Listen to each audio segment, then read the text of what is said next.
গত ৩৬ বছরের মধ্যে এইবারই প্রথম জাপানে শীতকালে নির্বাচন অনুষ্ঠিত হলো। ভোটে বাজিমাত করেছেন ক্ষমতাসীন প্রধানমন্ত্রী সানায়ে তাকাইচি। সরকারি সম্প্রচার মাধ্যম এনএইচকে বলেছে, রোববার অনুষ্ঠিত এই নির্বাচনে ৪৬৫ আসনের নিম্নকক্ষে তাকাইচির রক্ষণশীল দল লিবারেল ডেমোক্রেটিক পার্টি এলডিপি ৩ শতাধিক আসনে জয়ী হয়েছে, যা সরকার গঠনের জন্য প্রয়োজনীয় ২৩৩ আসনের চেয়ে অনেকটাই বেশি।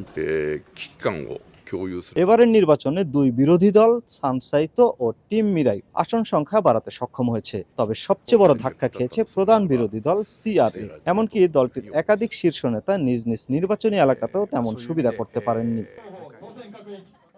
জয় নিশ্চিত হওয়ার পর স্থানীয় গণমাধ্যমে দেওয়া সাক্ষাৎকারে বিরোধী দলগুলোর সাথে কাজের ব্যাপারে ইতিবাচক মনোভাব প্রকাশ করেছেন তাকাইচি। বলেন, বিরোধীদের গঠনমূলক যে কোনো প্রস্তাবকে তিনি গুরুত্ব দেবেন। বর্তমান মন্ত্রিসভা পরিবর্তনের কোনো পরিকল্পনা নেই বলেও গণমাধ্যমকে জানান সানায়ে তাকাইচি। বর্তমান পরিস্থিতিতেও নমনীয়তা আমার শক্তির জায়গা, তাই বিরোধী দলগুলোর কাছ থেকে ভালো কোনো প্রস্তাব এলে আমি তা গুরুত্ব সহকারে নেব। তবে বিরোধী দলগুলো যেহেতু নিজেরা অর্থায়নের উৎস খোঁজে না, তাই আমি শুধু নীতি নয়, সেগুলো বাস্তবায়নের জন্য প্রয়োজনীয় তহবিলের বিষয়টিও সতর্কতার সাথে বিবেচনা করব। নির্বাচনে নিরঙ্কুশ সংখ্যাগরিষ্ঠতা পাওয়ার খবর প্রচারের পর তাকাইচি ও তার জোটকে অভিনন্দন জানিয়ে সামাজিক যোগাযোগ মাধ্যমে পোস্ট করেন মার্কিন প্রেসিডেন্ট ডোনাল্ড ট্রাম্প। তাকাইচিকে অত্যন্ত সম্মানিত ও জনপ্রিয় নেত্রী হিসেবে উল্লেখ করেন তিনি। জবাবে ট্রাম্পকে ধন্যবাদ জানান সানায়ে তাকাইচি।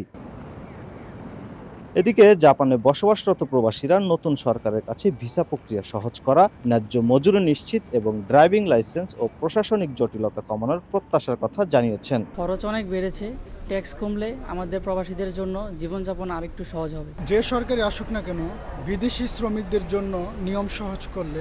বিশ্লেষকদের মতে, যদি শাসক জোট সংসদে উভয় কক্ষে ২/৩ সংখ্যাগরিষ্ঠতা ধরে রাখতে পারে, তাহলে উচ্চ কক্ষের আপত্তি সত্ত্বেও গুরুত্বপূর্ণ আইন পাশ করা সম্ভব হবে। এমনকি সংবিধান সংশোধনের প্রস্তাবও তখন গণভোটের দিকে এগিয়ে নেওয়ার সুযোগ তৈরি হবে, যা জাপানের রাজনীতিতে বড় এক পরিবর্তনের ইঙ্গিত দিচ্ছে।